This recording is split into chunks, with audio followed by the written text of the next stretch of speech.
already working in a government organization, right? So why not UPSC? Why MBA? Sir, UPSC, first of all, the exam pattern is that it might hamper my performance at job if I full scale prepare for UPSC. Can you tell me what is Deep Sea? It is an open AI software like ChatGPT which gives answers to all the problems or all the questions which we input at the software. So what do you think how the relations between India and US proceed under Donald Trump? As far as the trade area is concerned, I think that we might face tariffs because we have a net positive balance of payment. What's the composition of heavy water?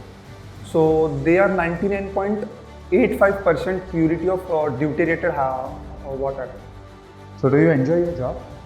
I enjoy being a part of the team that solves the problem and give my inputs.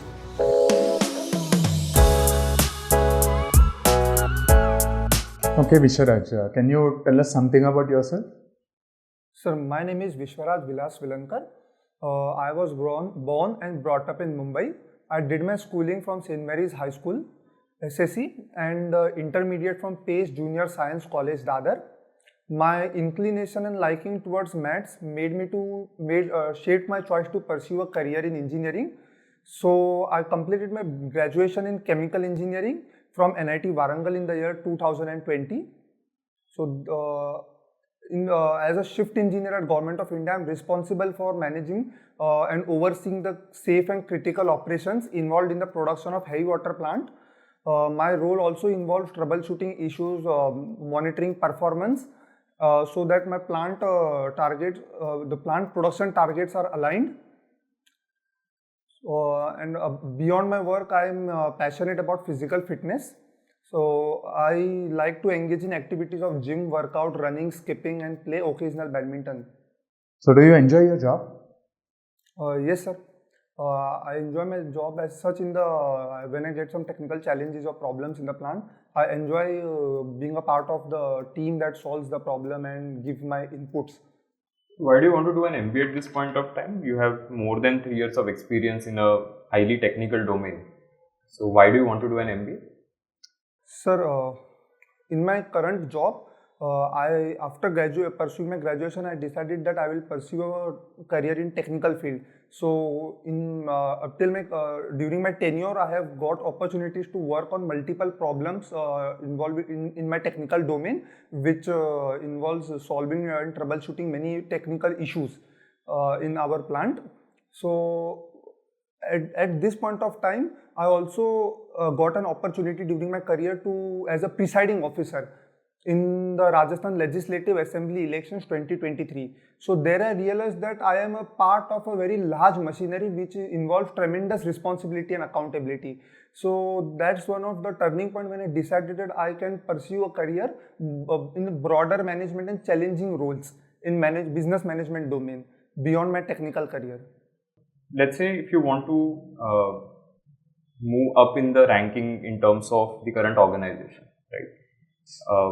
At what point of time would you start having more of managerial responsibilities within current organizational context? In my current organization, for nearly more than 15 years, I might be engaged in solving technical issues at the ground level as a shift engineer. So nearly after 20 years in my career, I may get a position of a deputy manager, but I'll become manager around 30 years in my service. It will take around 30 years to take a role of general manager or some sort of that. Okay. You always wanted to be a chemical engineer? No, sir. Specifically, chemical engineering was not as such my dream, but my liking for mathematics decided that I might pursue a career in engineering. So after getting the rank of JEE and allocation, I decided that I was allotted chemical engineering, so I decided I'll pursue a career in that. Since I'm allotted, I'll try to learn maximum from that chemical engineering domain and apply it in the real life situation at my job. Okay. Mm-hmm. So, but why chemistry? I mean, why not something else? As in, why chemical engineering? You could have got any other engineering also, right? And there's mathematics in other engineering branches as well. So, why did you take up chemical engineering? So as such, it was not my dream to take a chemical engineering. It was just I got via the JOSA process after JEE mains, the joint seat allocation. I was allotted a seat in chemical engineering in the STM college. So in the first year, the courses were common. So I had to take the chemical engineering after first year. So there is not a reason for me. It was just that I got the seat via JOSA allocation. Okay. Can you tell me laws of thermodynamics? Yes, sir. There are 4 laws of thermodynamics: zeroth law, first law, second law, and the third law. So the zeroth law says that when the two bodies, suppose the body A and body B is in thermal equilibrium, and body A and body C, another body C is in thermal equilibrium, so body B and body C will also be in thermal equilibrium. The first law as per says that energy may change form from one form to another, but the total energy of system and the surrounding always remains conserved. Okay. What about second? Second law says that we cannot convert the entire heat into work. We cannot have 100% efficient engine without some loss of the work. And third? Third law defines the entropy, that the system's entropy will always it defines about the spontaneity of the process, whether process is thermodynamically feasible or not.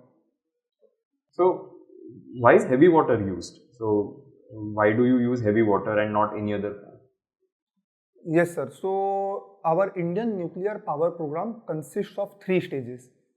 So it has been envisioned by our forefathers of the nuclear industry, Dr. Homi Jahangir Baba. So the heavy water primarily has a role in the first stage of the nuclear power plant, where we use pressurized heavy water reactors operated by NPCIL. So heavy water is used in the nuclear reactor as a moderator and as a coolant. What's the composition of heavy water? Heavy water composition, which is the nuclear grade, which are used in the PHWRs currently. So they are 99.85% purity of deuterated water. What are various isotopes? There are 3 isotopes of water: hydrogen, deuterium, and tritium. They are the 3 majorly found isotopes, apart from some more isotopes, but they are not in significant quantities. So what was your most significant achievement at work according to you? I have solved several other problems at work. So some of the achievements include that there is an effluent treatment at our plant. So the sodium sulfate which we obtain as a byproduct is being treated in the powder form, and it is sold in the market, Indian markets, at some rate of 10 rupees per kg. So there was a time when the production dropped from 600 kgs in one day to just 120 or 180 kgs. That was a loss of almost 80% per day. So we were, as a part of committee, we were responsible for rectifying the issue and restore the plant to its original health.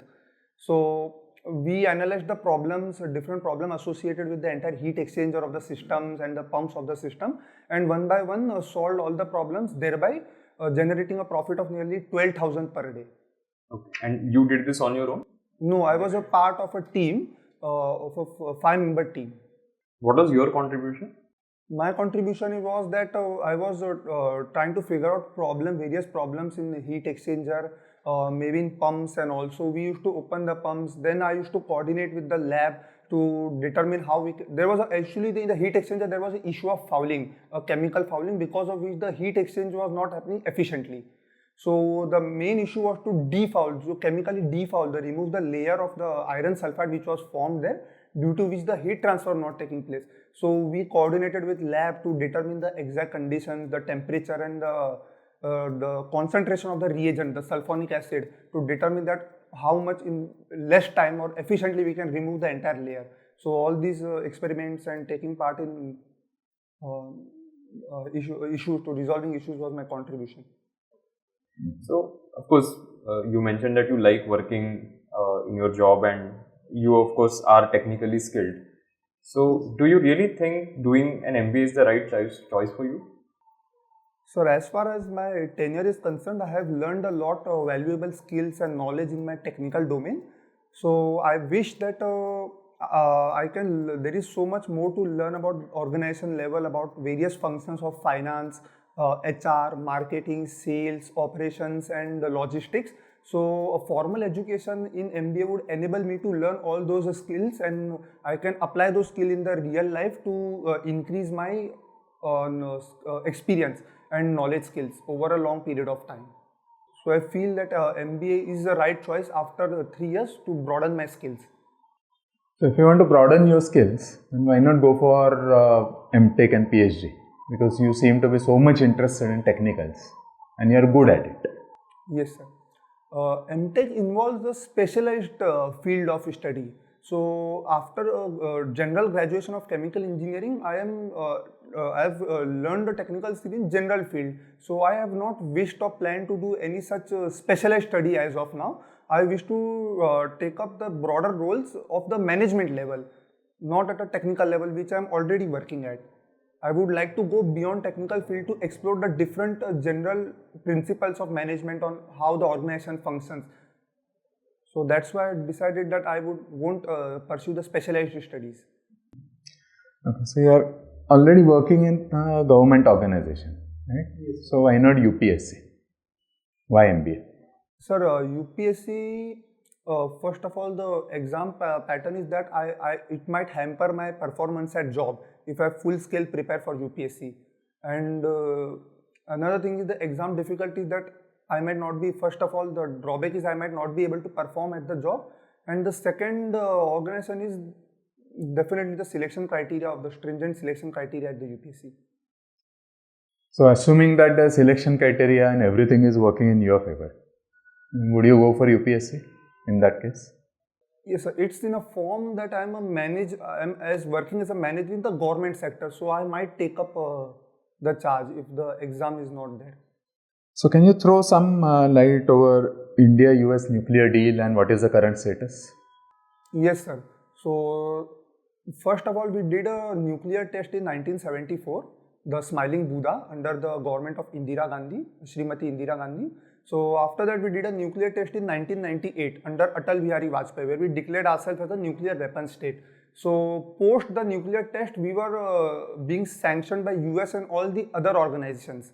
So they did not give us the membership of the nuclear suppliers group, which ensures the civilian nuclear supply, the raw material of the nuclear supply like uranium, natural uranium and all for civilian purposes. So they are telling that the organizations are telling like China and Brazil, the members of the NSG, that we have not signed the NPT. So we are not being able to access the nuclear supplies in NSG. So we signed a deal with United States in 2005, a landmark deal under Manmohan Singh government, that India and US civilian nuclear agreement, that we can use uranium. The United States would export us the uranium so that we can use the natural uranium in our civilian nuclear program. But what is the status of the deal, current status? So is it being implemented or what is happening to that? So the current status is that it is being implemented in the in the PSWR itself. We cannot further process that to remove plutonium from it. So we are getting the natural uranium, but there are conditions applied that we cannot use it for plutonium because they think that it might be used in the weapons purpose. It is under the IAEA watchguard, the nuclear supplies which we get from the United States. It has been monitored by the international agency.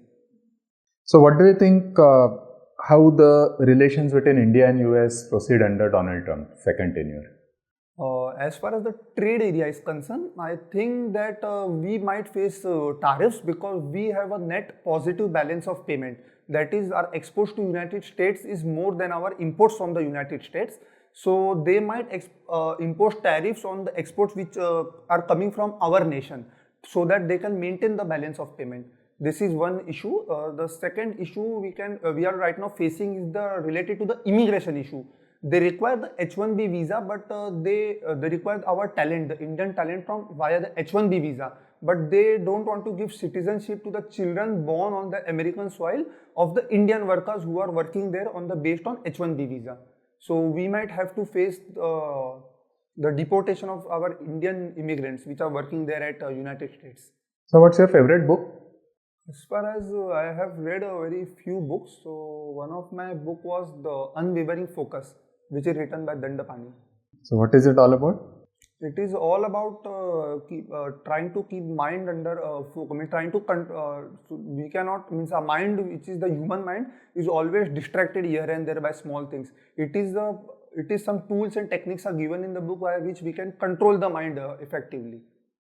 It is a bit related to spirituality also. So do you think you are a spiritual person? No, sir, I am not entirely spiritual person. So 50%, 70%.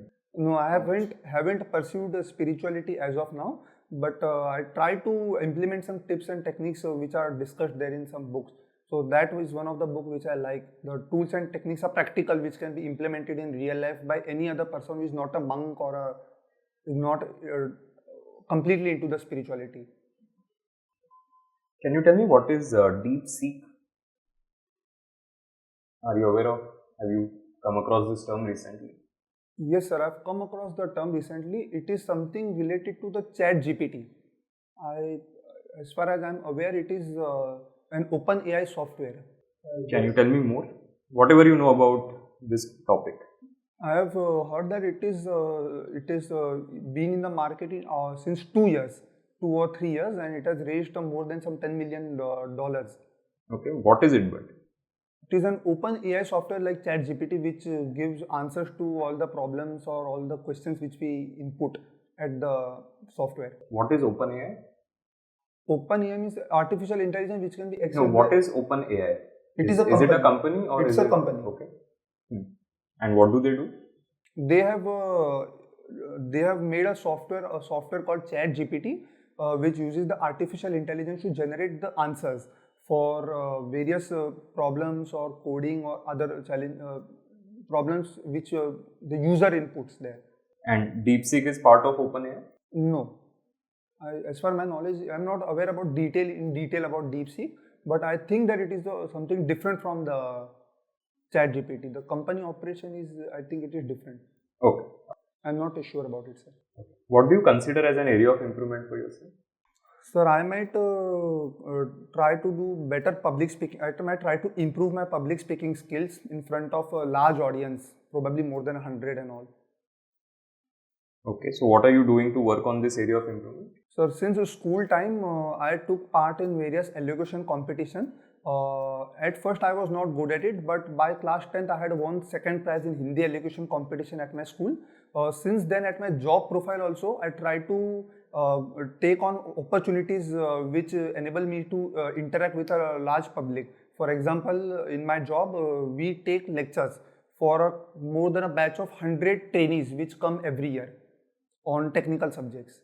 So in this way, I try to improve my public speaking skill as and when I get the opportunity. What do you do in your free time? In my free time, sir, I'm almost regular in my gym workouts. I try to do running for a kilometer or two and skipping. Apart from it, I try to play badminton during my leisure time. Can you tell me who is the current number one in badminton in India? Yeah, in men's category, Lakshya Sen is the number one. He has won silver medal in 2021. And in women's category, Miss PV Sindhu has won in Olympics. So she is number one from India right now. PV Sindhu was part of a big marketing campaign recently in the last few days. Are you aware of which company was associated with that? No, sir, I don't have any specific idea about it. Okay, I think we are done. So thank you, Vishwaraj. All the best to you. Thank you, sir. Okay, Vishwaraj, your interview is over. Yes, sir. Now we'll begin with the feedback. Yes. Okay. So how do you think it went? Sir, a bit of ups and downs. Mm-hmm. And there were some things that I did not know about. Yes. And some things which I knew about. So there are certain things you need to work on. Definitely you're a good candidate, but Yes. there are some areas of improvement. Yes, sir. Now, first of all, in the introduction, so you started with the name of your school and name of your college and all, Yes, but you did not mention NIT Warangal. I think even I missed it. I don't know if you said it. Yeah. I have So obviously, Yes, sir. I think he said PACE, but I didn't pick NIT Warangal. I might have missed it. So obviously, IIM interviewers IIM professors will take your interview would know NIT Warangal Yes. much more than they would probably know St. Mary's High School Yes. and Pace Junior College. Yes, sir. Right? Then, so don't spend too much time on the fact that you are from Mumbai, born and brought up in Mumbai, you did schooling from this, 12th standard from there. Na? Yes, sir. Then currently you're working with your job, and you talk little bit about that, Yes. but slightly expand it, maybe 1 or 2 sentences more. Yes. And what is it that exactly you do? You should be able to explain it to a layman, Yes, sir. because you used quite a few technical terms which everyone may not be aware of. Yes, sir. Right? So you should be able to explain that in such a way that everyone, even a layperson, would be able to understand it. Yes, sir. Okay, that is one thing. Then the next question that I ask you: do you enjoy your job? And that was a trap, and it's good that you did not fall in that trap. Yes. Because many times what happens is, if this question is asked, do you enjoy your job? Then student is in a dilemma. Should I say yes or no? If I say yes, then they might ask, then why do you want to come for MBA? Just continue with your job. Right? So, many times student just equivocate and says that, okay, I like the job, but because of whatever reasons I want to do an MBA. You did not do that. You waited for that question to come to you. Yes. So if the question is, do you enjoy your job? Then without any hesitation, you can always say, yes, I enjoy my job. Is it written anywhere that only students who are fed up with their job should go for MBA? No, sir. Probably not. Yes. Right? So you can enjoy your job. This might have been the best thing to have happened to you. Yet you might want to go for MBA for skill upgradation. What's the problem? So don't have any hesitation while saying this. Yes, sir. And when you talk about your job, see, as I said some time back, you mentioned about technical points, right? But can you draw any parallel with management in the world of management? Yes, your job is mainly technical, I agree.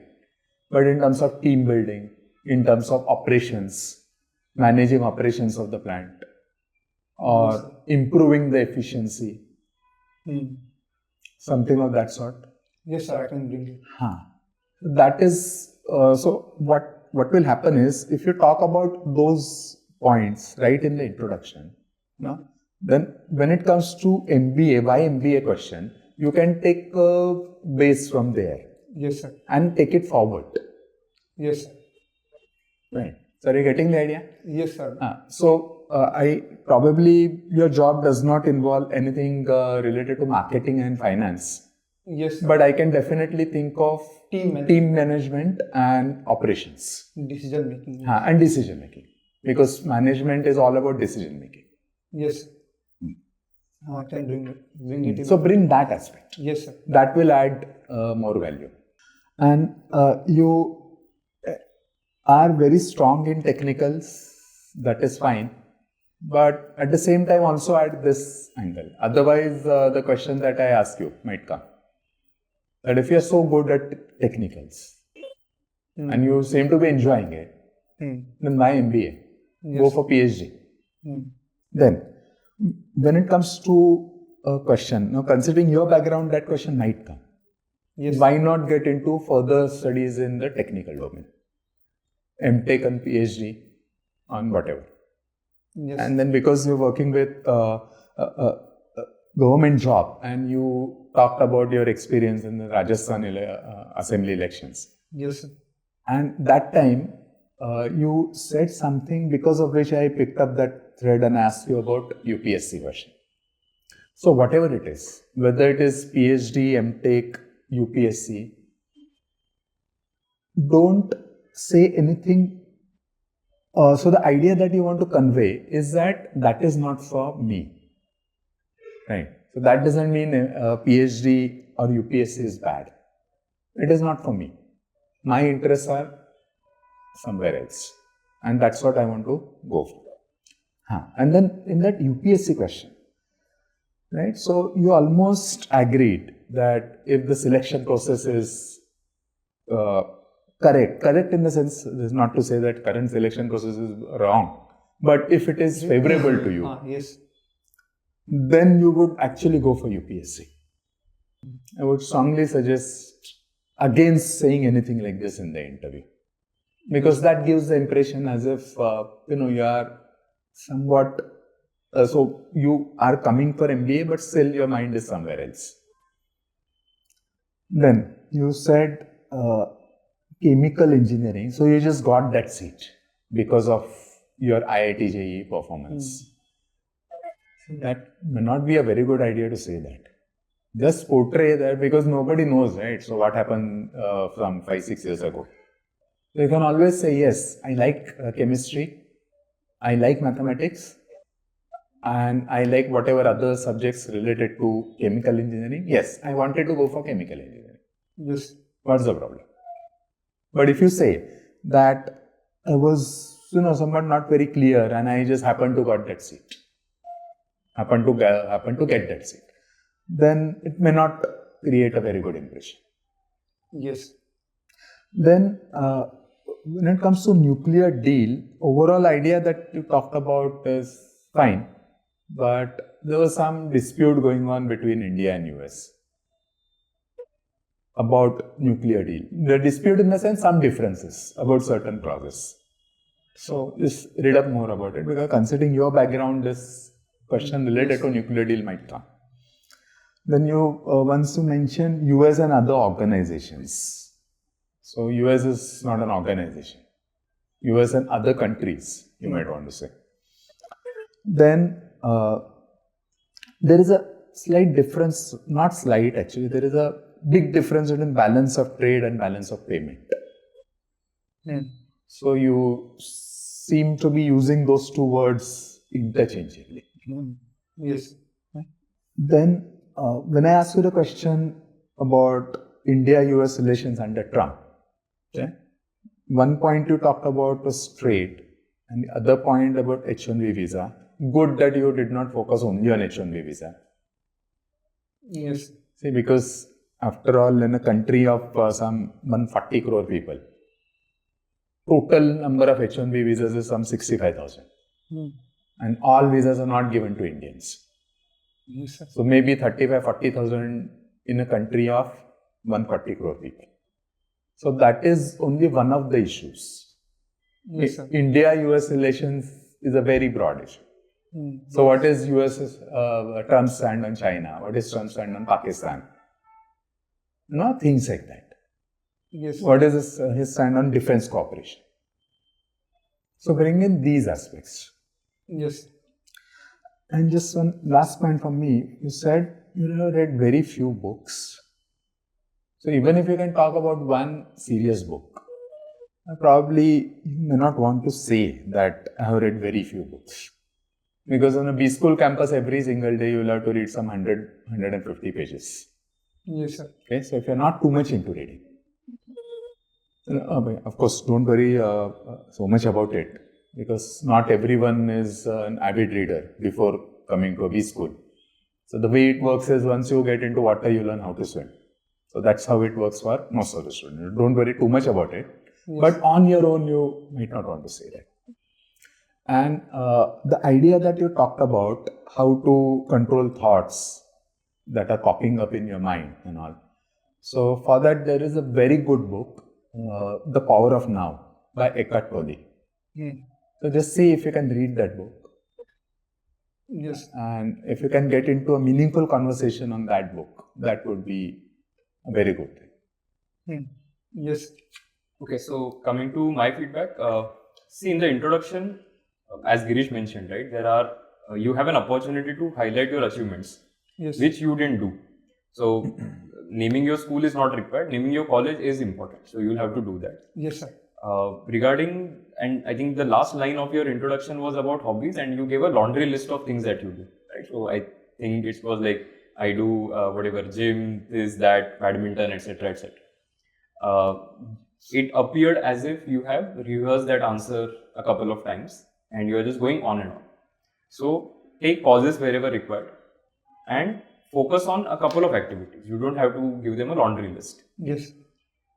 Regarding chemical engineering, again, as he said, right, that you don't have to tell them that just because I got chemical engineering, I went for it. You have to always portray that you were interested in it, and that is why you decided to pursue it. Yes. Laws of thermodynamics and everything was fine. I don't think a lot of people are going to check your technical knowledge, considering you have worked in a technical domain as well. But if they ask you, just be ready for those questions. Yes. Regarding achievements, see, the point that I kind of pushed you in that direction was, what was your contribution? See, when I say what is your significant achievement, team success is one thing, your role in that is one thing. So I had to kind of probe you, push you in that direction and say, okay, you said some heat exchange issues is what I worked on. And I said, what was your contribution? Right? So you have to focus on, okay, what the team did, which is one liner. Yes, sir. And then what were your responsibilities, so that we are able to take out competencies from that. That, okay, these are the things that you worked on. Yes. Whether the MBA is right for you or not, you said whatever, I want to learn other skills, finance, marketing, etc. Are you going to say a particular specialization in the actual interview? No, sir. I'm planning to tell if they push me, I plan to say consulting. I will be interested. But consulting is not a specialization. Right? It's a domain that you end up working in. Yeah, I'm not. I don't want to do specialized study. I want to, in the sense, do a general study of all the subjects. So general management, yes, is what you're going to say. Okay. So just be prepared for questions on that. Then UPSC, I think it kind of went a little tangential there, that you said, okay, if the selection criteria is in my favor, then I might do it. Right? So yes, there is nothing against UPSC. Right? So whatever criteria they have, there is a process that they have set. You said something about selection criteria is very stringent. I was going to counter by saying, so do you think IIM selection criteria is not stringent? Right? Because this is also pretty stringent, right? The selection rate is kind of comparable if you look at, let's say a specific IIM. So just be ready to handle such things. You don't want to end up saying something that you will not be able to sort of counter if, let's say, they ask something. Rest of the things I think were okay. I mean, your knowledge of current affairs, etc. is pretty decent. Book, you should read at least 1 or 2 books, maybe if possible, or be prepared for a couple of them. Yes, sir. Deep Seek, I think you were there about, so that's okay. You didn't have like full idea, but that's fine. That is still okay after you have given like a reasonably good interview. So you don't have to know everything. The Puma thing, for example, I asked, right? So PV was in a campaign with, I mean, Puma had a campaign, so they changed PUMA to PVMA. Basically, that was the PV Sindhu connection that was there, which you didn't know, but that's okay. One feedback which is overall is that it appears that you are a very serious individual. And there's nothing wrong with that. Yes, sir. But you may have to smile a little bit, right? So throughout you were extremely serious. Again, I'm not saying it's a bad thing. Yes, but you may have to chill down a little bit, right? So just smile a little bit and whatever. Yes. I hope you take it in the right spirit. I'm not saying that you're not a chill individual. I'm just saying you need to smile more. Yes. And you have a lot of otherwise things that you have done, so that's a good thing. Good academic record as well, good work experience, right? So a lot of things working in your favor. You of course have a lot of knowledge as well in your domain and outside your domain as well. Yes. In fact, I wasn't expecting a lot of answers that came, especially India, US and all these things, right? So it shows that you are a well-read candidate, and that always helps. Make sure that you just work on the feedback that we have given. Appear for more mock interviews, see what other comments you get, and I hope that will help you further. Okay? Yeah, that's it from my side. All the best to you. All the very best. Thank you, sir.